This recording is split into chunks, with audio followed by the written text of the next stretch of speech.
Nii, et minu käest on küsitud, kuidas opereerida kas oma loovtöös või uurimistöös lehekülje numbritega.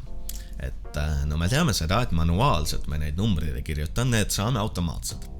Ning kui me tekitame need automaatselt, siis mõnikord tekib selline lisamure, kuna meie tahame teie käest sellist asja, et need numbrid algaksid 3. leheküljelt, et nagu tiitellehel ei ole, nagu mis ma siia tegin sellist näidist tiitellehe, et sisukorral ei ole, ma tegin mingi näidist sisukorra siia, ilma sisukorrata.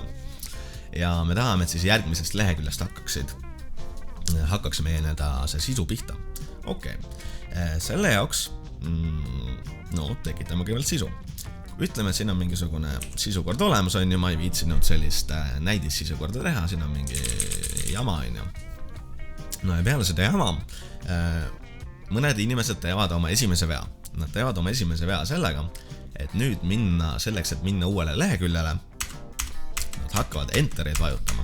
Ja nad vajutavad neid entereid nii kaua, kuni nad jõuavad uuele leheküljele. Nii, oleme nüüd siin, on ju. Panevad oma esimese peatükki ära, panemegi näiteks peatükk, on ju. Paneme siis mingi õige selle, ütleme, mingi moodustusega ka, pealkiri 1 näiteks, on ju.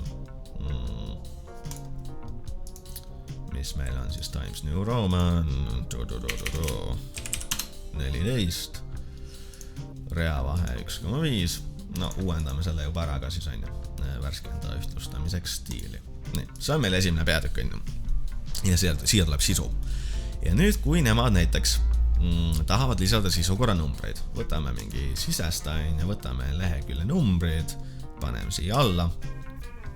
No, meil on numbrid olemas, on ju, aga meil on siin number, meil on siin number, meil on igal pool numbrid, me ei taha neid.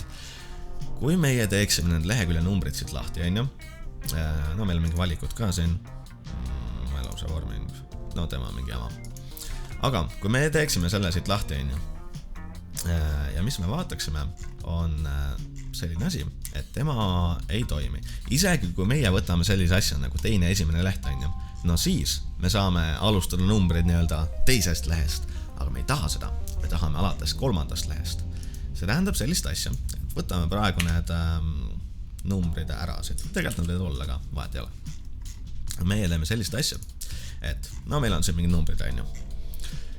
Selle asemel, et siin oleks mingi meeletult entereid. Meie teeme sellise asja, kustutame siit lõpust ära, on ju, kustutame kuni siiani, et nüüd nii-öelda see esimene peatükk on meil täpselt siin kursori taga. Me võiksime teha uue lehekülje me saame kombinatsiooniga Ctrl-Enter ja see ei lahendaks meie muret hetkes kontekstis ära, lihtsalt kui teie kirjutate oma tööd, on ju, praegu panete siit mingit kraami juurde, siis see ei muuda selle asukohta. Kui teil on need mingi metsikud enterid siin, on ju, praegu see peatükk hakkab siit lehekülje äärest. Kui teie kirjutate siia mingit jama juurde, paneme mingi on ju. Näete, teil on see peatükk, on alla nihkunud, kui teil on mingi mõttetud tühjad read siin. Te ei taha seda, see rikub teie vormistuse ära ja te peate uuesti tegema. Et kui te tööd kirjutades soovite lihtsalt mingit uut rida, siis palun ärge kasutage metsikult entereid, kasutage sellist asja nagu Ctrl-Enter. Ja näete, siis on kõik korras. Siis ei juhtu teil sellist jama. Aga praeguses kontekstis meie ei taha ka seda Ctrl-Enterit, sest tema ei päästa meid siit lehekülje numbritest. Meie tahame sellist asja nagu uut sektsiooni ja meie saame seda siit sisesta menüü alt. Võtame sellise menüü nagu piir ja võtame, Google Docsis on ta jaotise piir, Wordis on ta sektsioon ja võtame siis selline asi nagu jaotise piir, järgmine leht, mitte pidev, sest muidu tekib jama.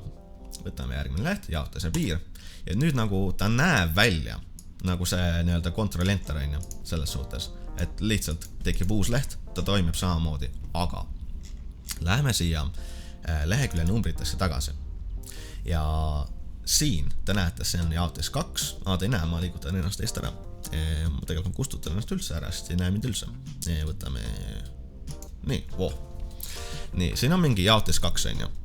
Kui me kerime ülesse, siin on meil jaotis 1. Ja see on ka jaotis 1, kuna me tegime siit alates uue jaotise. Meie tahame minna selle jaotis 2 nagu esimesse kohta, ehk siis siia, võtta ära linnuka selliselt asjalt nagu lingi eelmisega. No nüüd siit kustus üldse ära, on ju. Meie võime rahulikult siit ka lehekülje numbrid ära kustutada ja tekitame uued lehekülje numbrid. Võtame sisesta, võtame lehekülje numbrid, paneme alla. Nüüd meil on jälle, siin on olemas, on ju. Siin on olemas mis iganes.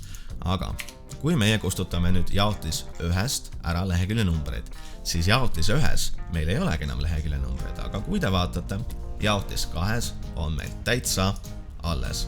Saame selle fondi ka panna, Times New Roman 12, saame panna keskele. Ja näete, alates leheküljest 3, edasi on meil lehekülje numbrid, on võin uue lehekülje teha, on ju, kuna me teame, et nüüd siia, tema paneme tagasi, on ju, selleks, mis ta oli pealkiri 1. Ja see on meil siis ikkagi, on ju, selline tore tavaline tekst.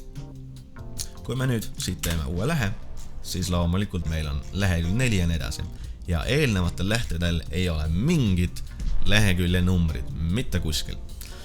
Aga vaatame, kuidas selline asi toimib näiteks Wordis. Nii, kas ma saan ka siin ka full screen teha? Nii saa. Las ta olla siis. Wordis ma tegin sarnase asja, on mingi tiitelleht, on mingi sisukord, mis iganes. Ja siin, nagu ma ütlesin, teie tahate teha sellist asja nagu sektsioon, uus sektsioon. Ja selle te leiate, kus te leiate selle? Layout oli äkki.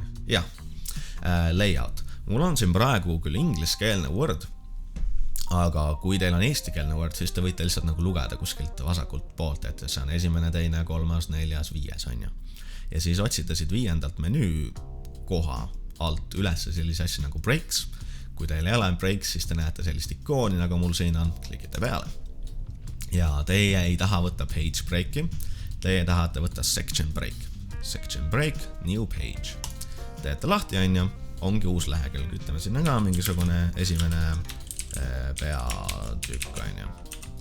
Teeme tema ka mingi hästi ilusaks, heading 1, on ju, aga teeme Times New Roman 14, 1,5, uuendame tema ära. Teeme ilusti mustaks ka. Uuendame ära, meil on mingi peatükk olemas, on ju. Meil on mingi sisu, milleks on mis iganes. Aga peale seda sisu, on ju, kui meie tahame nüüd neid numbreid tekitada, siis mis me teeme, on selline asi, et meie võtame insert, võtame page number, võtame bottom of page ja paneme selle keskele kohe. Nüüd meil on olemas ka igal pool numbrid, on ju. Sama nagu nii-öelda seal Google Docsis, on ju, meie tahame minna siia uude sektsiooni, sektsioon 2. Ja kui te vaatate seda menüüd siin üleval, teil on selline asi nagu link to previous. Me tahame selle välja võtta, siis te näete, siit kaob mingi selline jama kaob ära. Ma praegu ei hakka uuesti sisse lülitama. Kui teil see jama on ära võetud, siis teie võite minna oma sektsioon 1, siit need numbrid ära kustutada ja te näete, et sektsioon 2 jäävad need numbrid ilusti alles. Kui teil tekib selline asi, ma praegu testi jaoks teen mõnikord, teil tekib selline asi, et ütleme, lehekülje numbrid on valed ja see aeg-ajalt tekib. Et kui juhtub selline asi, et teil on valed lehekülje numbrid, näiteks mõnikord Microsoft Word tahab näiteks tiitellehte alustada numbrist 0 või mis iganes, siis teie võite, teeme siin topeltkliki, selekteerime selle lehekülje numbri ära, teeme parema kliki ja võtame sellise asja nagu format page numbers. Kui me klikime selle peale, siis teil tuleb lahti uus aken ja teil, kui lehekülje numbrid toimivad, kui nad toimivad, siis te ei pea seda tegema, aga kui see ei toimi, siis teil on võimalik siin see viimane sektsioon ära muuta, võtame nagu start at 3, on ju. Sellepärast, et on juhtunud sellist asja, et näiteks lehekülg 3 Wordis, kui ma lehekülje numbreid genereerin, ei ole 3, vaid ongi näiteks mingi 2 hoopis, sest ta alustas numbrist 0. Et siis teil on võimalik nagu ise määrata, mis see lehekülje number on. Ja loomulikult on ju paneme õige fondi ka talle, Times New Roman 12. Ja ma loodan, et see teeb teie elu lihtsamaks. Aitäh!